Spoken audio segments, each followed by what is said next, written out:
Rich Arab man said, "Dance tango, I'll marry you." Waitress's response shocked everyone. He was just a young man working late nights, serving food with a quiet smile. To him, every shift was simply about survival, about sending money back, home. But one evening, as laughter and music filled the restaurant, a wealthy Arab businessman made a demand that would change everything. It wasn't just offensive. It was humiliating, meant to remind him of his place. What happened next stunned everyone in the room and revealed a truth about dignity, racism, and the price of silence. The question is, when the world expects you to bow, will you stand tall instead? It was supposed to be just another shift. The clinking of glasses, the soft hum of music, and the steady rhythm of plates leaving the kitchen had become his routine.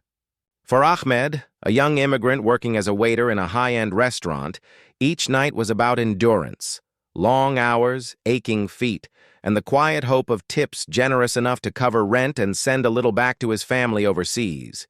He was invisible to most. Guests rarely looked him in the eye, and when they did, it was often with a glance that reminded him he didn't belong in their world of polished shoes and expensive perfumes. Still, Ahmed held on because work meant survival.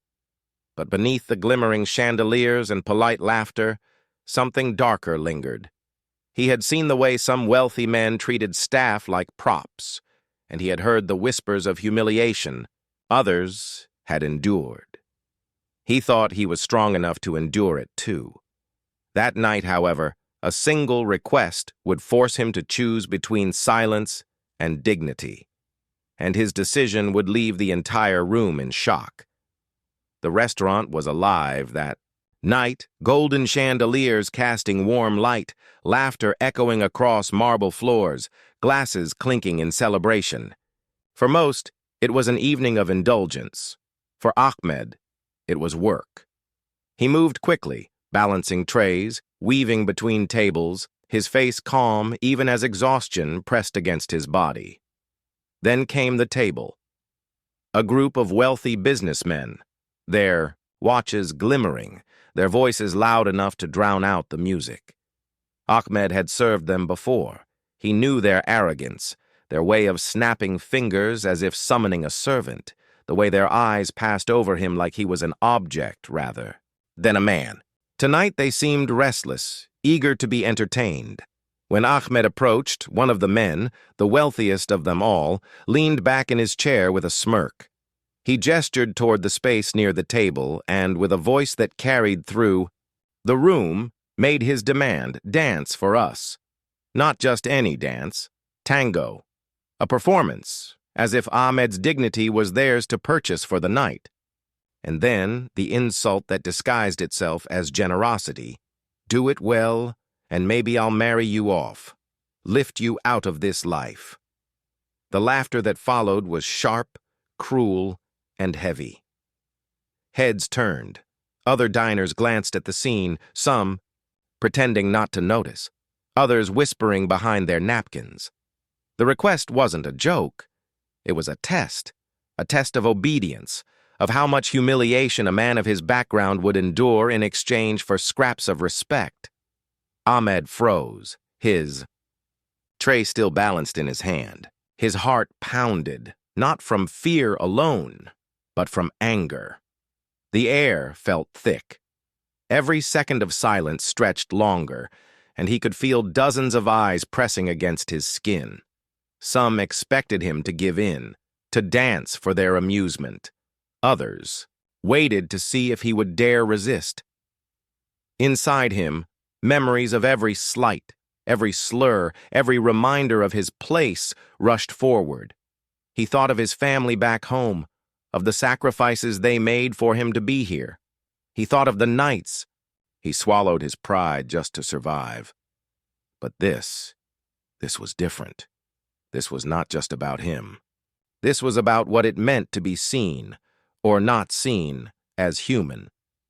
The tension at the table grew thicker. The businessman leaned forward again, his smirk widening, as if certain of the outcome.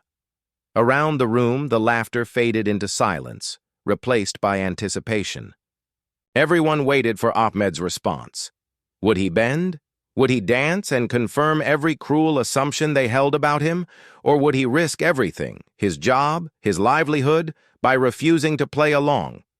The next few seconds would define not only how the night ended, but how Ahmed would be remembered by everyone who witnessed what was about to unfold. Ahmed placed the tray down on the nearest table, his hands steady though his chest thundered like a drum.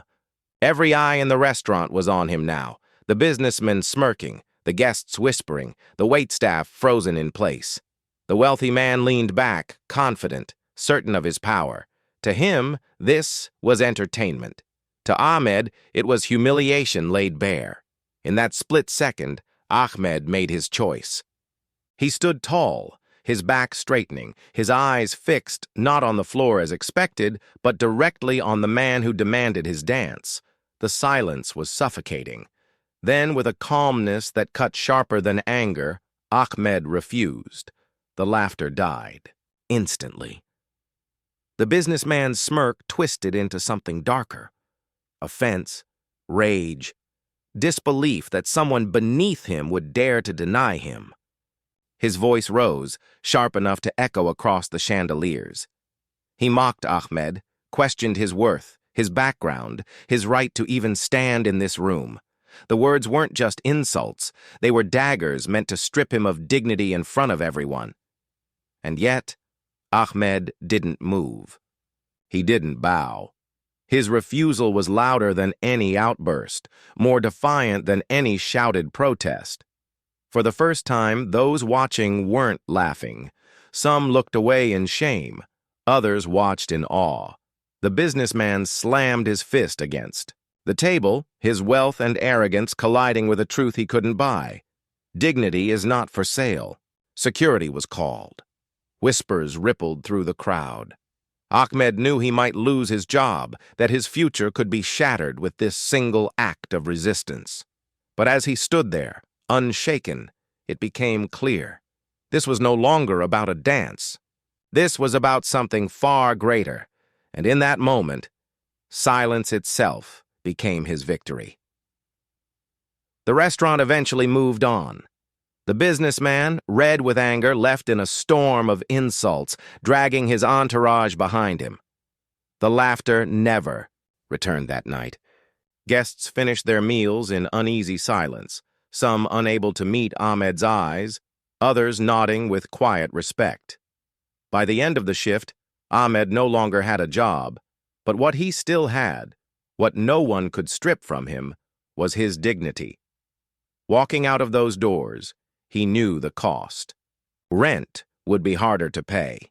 His family might go without for weeks. Yet, beneath the weight of that sacrifice, he carried something far heavier. The knowledge that in refusing to bow, he had forced every witness in that room to confront a truth they would rather ignore. This wasn't just about a dance. It was about the centuries-old belief that some lives exist only for the amusement or service of others. It was about power, wealth, and race colliding in a single moment to expose how fragile equality can be when arrogance goes unchallenged. Ahmed's stand was small compared to the battles faced by so many around the world, but small acts often spark the loudest echoes. His silence that night spoke louder than humiliation ever could. And while the wealthy man walked away unchanged, every person who saw that exchange carried a different story home. A story about dignity, resistance, and the price of being human, in a world that still divides. So the question lingers. How many more Ahmeds must stand, must risk everything, before society finally decides that respect should not be a privilege, but a birthright?